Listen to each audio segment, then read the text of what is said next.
So welcome. आज हम करेंगे क्वेश्चन नंबर 12। तो कहा क्या गया है, a man has fallen into ditch of with D.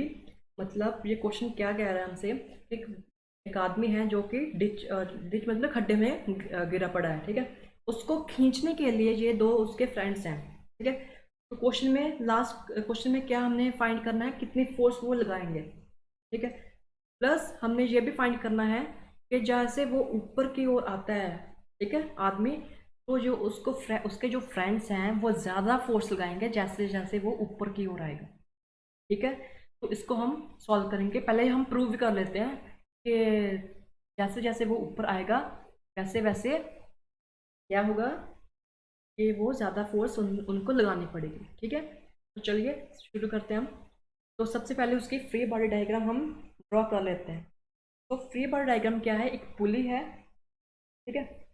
एक पुली है हमारे पास, और जहाँ पर भी एक पुली है उस जहाँ पर एक फ्रेंड है उसका जो फोर्स एफ लगा रहा होगा, यहाँ पर भी उसका फ्रेंड है जो एफ लगा रहा होगा। नीचे की ओर आपको एक पुली मिलेगी, ठीक है, यहाँ पर पुली मिलेगी। और जहाँ पर एक आपका यहाँ पर ये सपोज कर लो आपका क्या है, कोई आदमी है, तो इसको मैंने ए नाम दिया है।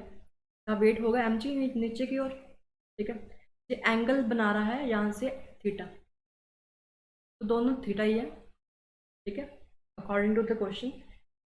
तो अब हम कौन कौन सी फोर्सेस एक्ट आ रहे होंगी, एक टेंशन टी यहाँ पर आ रहा होगा और एक टेंशन टी यहाँ पर आ रहा होगा, क्योंकि सेम ही रोप है तो सेम टेंशन यहाँ पर भी टी होगा, यहाँ पर भी टी होगा। तो this is a free body diagram, ठीक है। अब इसके हम क्या कर लेते हैं, कंपोनेंट्स, टेंशन के कंपोनेंट्स भी ड्रॉ कर लेते हैं। तो एक ये जो टी, ये वाला जो टेंशन है इसका एक कंपोनेंट ऊपर की ओर को नाम दिया हमने टी कॉस थीटा, और यह इधर क्या आएगा टी साइन थीटा। सिमिलरली ये जो रोप है आपकी यहाँ पर भी टी है, तो उसके कंपोनेंट्स एक ऊपर की ओर टी कॉस थीटा कंपोनेंट, और इधर की ओर towards right we have T sine theta. देख रहे हो आपके ये वाला T sine theta and this sine theta are equal in magnitude, और इनकी डायरेक्शन भी ऑपोजिट है, तो ये तो हो गए कैंसिल। लेकिन आपके जो टी कॉस थीटा हैं ये दोनों हो रहे हैं आपके ऐड। तो total force in the upward direction, in the vertical direction you have 2t cos theta, और ये बैलेंस हो रहा है mg, ठीक है। बैलेंस क्यों किया मैंने, क्योंकि क्वेश्चन में कोई जिक्र नहीं है कि वो एक्सलरेशन फोर्स करने से एक्सलरेट करेगा इन द वर्टिकल डायरेक्शन। मतलब कि जो आपका जो मैन है वो विद कांस्टेंट वेलोसिटी ऊपर की ओर आएगा, और वो तभी होगा जब फोर्सेस क्या होंगे, बैलेंस्ड। तो ये हमने ये लिख दिया। And we have to prove tension, तो टेंशन निकालेंगे हम 2t cos थीटा, ठीक है। अब देखो जैसे जैसे वो ऊपर की ओर आएगा आपका थीटा क्या होगा, डिक्रीज होता जाएगा, और जैसे थीटा डिक्रीज होगा कॉस की वैल्यू क्या होगी, वो भी डिक्रीज करनी शुरू हो जाएगी। यानी कि जो आपका टेंशन है वो बढ़ना शुरू हो जाएगा, because T is inversely proportional to theta और कॉस थीटा, ठीक है। This means that we have theta dash. अगर आपका थीटा एंगल थीटा डैश हो जाता है after some time, that should be greater than theta, ठीक है। Sorry sorry sorry sorry, theta dash तो कम ही होगा ना, जैसे ये ऊपर आएगा तो ये थीटा कम होता जाएगा, तो थीटा कम होगा लेकिन टेंशन बढ़ेगा। तो हमने प्रूव कर दिया कि tension T prime after some time will be greater than T. तो टी प्राइम क्या था आपका, टेंशन आफ्टर सम टाइम, तो हमने यही प्रूव करना था, कर दिया। अगला पार्ट क्या कह रहा है हमसे कि फाइंड करो फोर्स, कि ये दोनों फ्रेंड्स कितनी फोर्स लगा रहे हैं। तो कैसे फाइंड करेंगे, ये देखो पहले तो हमने ये पता है एफ कितने किसके बराबर है, F is equal to tension, यानी कि हमने टेंशन तो ऑलरेडी निकाला है, जस्ट हमने कॉस थीटा की वैल्यू नहीं लिखी। तो कॉस थीटा की वैल्यू क्या होगी, देखो ध्यान से, ये डिस्टेंस आपका पूरा डी है as per given in the question. ये कितना है, ये d/2 होगा, सिमेट्रिकल है ना, तो इसलिए ये d/2 होगा। यानी कि और ये हाइट कितनी दी है आपको, d, ये हाइट की सॉरी h दी है। Therefore, when we will find that our cos theta is nothing but, our cos theta is nothing but कितना आ जाएगा, it would be H over 1/2, आप करोगे तो ये आ जाएगा बी स्क्वायर पर, ठीक है, ये तो आपको पता ही होगा। Then we will have M G over 4h, इसको सॉल्व करेंगे, ये ऊपर की ओर ऊपर आ जाएगा इन द न्यूमरेटर, तो हमारा ये आंसर, क्या हमारा आंसर आ, दिस इज योर फोर्स।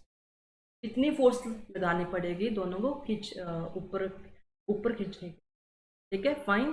तो चलिए अगला क्वेश्चन हम करते हैं, that is a question number 13, ठीक है। तो question number 13 is based on just a single formula कि जब लिफ्ट नीचे की ओर आती है, इस क्वेश्चन में क्या हो रहा है कि आपकी lift 2 metre per second square के साथ डिसेंडिंग, मतलब नीचे जा रही है, and it is accelerating with 2 metre per second square.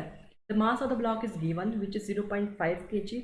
अब हमने निकालना है what is the force exerted by block A on the block B, ये ब्लॉक ए ब्लॉक बी पर कितनी फोर्स लगा रहा है, ठीक है।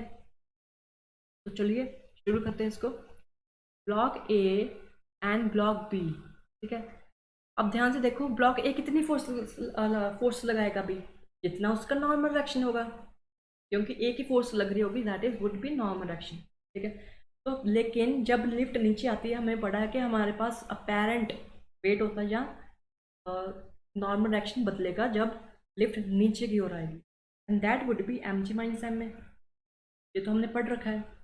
एम जी कितना है 5 kg, एम, ठीक है, इट इज 5 kg, लेकिन वो तो मास था, वेट कितना हुआ 15 न्यूटन, 50 न्यूटन माइनस, और जो हमारा मास इंटू एक्सलरेशन क्या होगी फोर्स, मास कितना था, तो मास था 0.5, या सॉरी 0.5 kg नहीं था, 0.5 kg था, ठीक है, तो ये 5 न्यूटन आ जाएगा।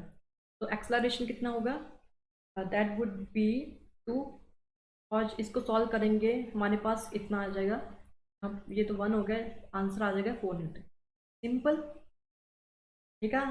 हमें ये कॉन्सेप्ट पता होना चाहिए, जब लिफ्ट नीचे की ओर आती है तो नॉर्मल रिएक्शन बदल जाता है, that would be M G minus M में, ओके। और अब हम अगले क्वेश्चन पर, क्वेश्चन नंबर 14 पर आ जाते हैं, and this question is saying us pendulum bob of mass 50 gram is suspended from a ceiling of an, ठीक है, यानी कि एक लिफ्ट है, उसको हमने ऐसे सीलिंग के साथ, ये सीलिंग है आपकी, के साथ हमने क्या किया है, इसके वो अटैच, अब जो लिफ्ट होगी, जिस अंदर ये पेंडुलम है, जो लिफ्ट है वो एक्सलरेट कर रही है with 1.2 metre per second, and in the upward direction 1.2 metre per second, same concept we know that when lift goes up normal direction changes as कितना होता है ये एम जी प्लस एम, ठीक है, यानी कि जस्ट पुट द वैल्यूज, अब कुछ नहीं करना, आप आपको बस जस्ट पुट करनी है वैल्यूज, और यूनिट्स का खास ध्यान रखो, ठीक है, तो आपको आंसर मिल जाएगा, इसमें प्लस करेंगे हम, that would B mass into acceleration, mass into acceleration मतलब 5 इतना रहेगा, और एक्सलरेशन कितना है 1.2, इसको जब आप सॉल्व करोगे आपका आंसर आ जाएगा 0.55 न्यूटन, ठीक है, आंसर आपका आ जाएगा। अब अगला बी पार्ट क्या कह रहा है आपसे, बी पार्ट कह रहा है goes up with the acceleration 1.2 metre per square, ये आपकी जो लिफ्ट है डी एक्सलरेट कर रही है, ठीक है, जब भी वर्ड डी एक्सलरेट आता है मतलब it is negative of acceleration, यानी कि इस स्टेटमेंट का मतलब क्या हुआ कि जो डी एक्सलरेशन है इट इज इक्विवेलेंट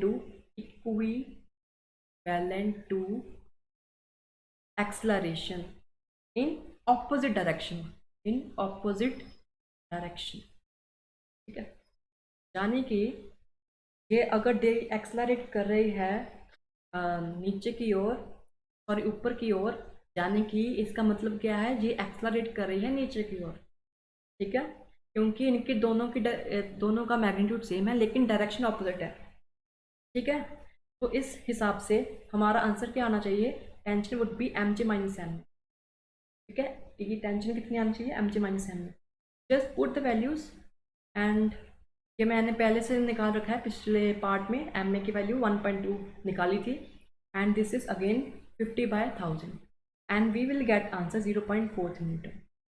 ठीक है, चलो सी पार्ट करो। अब सी पार्ट क्या है, what is C part? C part में कह रहा है, सॉरी इसमें मैंने नॉर्मल एक्शन लिख दिया, ये टेंशन है। ठीक है, तो goes up, sorry goes up with uniform velocity. अगर ये यूनिफॉर्म वेलोसिटी की से जा रही है lift, then there would be no force, तो फोर्स इज 0 न्यूटन। ठीक है, क्योंकि क्योंकि एक्सलरेशन 0 होगा विद यूनिफॉर्म वेलोसिटी, इसलिए फोर्स 0। सॉरी, हमने तो निकालना टेंशन। ये फोर्स कौन सी 0 है?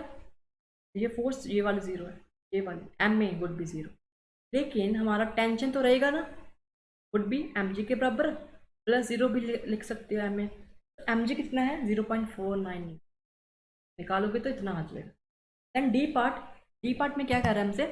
तो डी पार्ट में कह रहा है goes down with acceleration 1.2 metre per second square, यानी कि जो हमने बी पार्ट का निकालना था, जो हमने आंसर बी पार्ट का निकाला था, वही आंसर इसका भी आ जाएगा, क्योंकि दोनों का मतलब सेम है।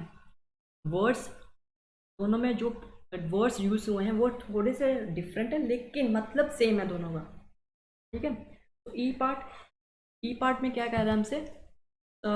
It goes with the acceleration 1.2 metre per second square, यानी कि हमसे क्या कह रहा है? Goes up with acceleration 1.2 metre per second square, यानी कि जो हमारा आंसर ए पार्ट में आया था जिसमें हमने यही निकाला था, तो वही आंसर इसका भी आ जाएगा, विच वुड बी, कितना आया था उसका आंसर? उसका आंसर आया था 0.55 न्यूटन, तो इसका सेम आंसर आ जाएगा। सेम वर्ड्स डिफरेंट है, लेकिन क्वेश्चन का मतलब से वही है। Last part, F part, is saying us goes down.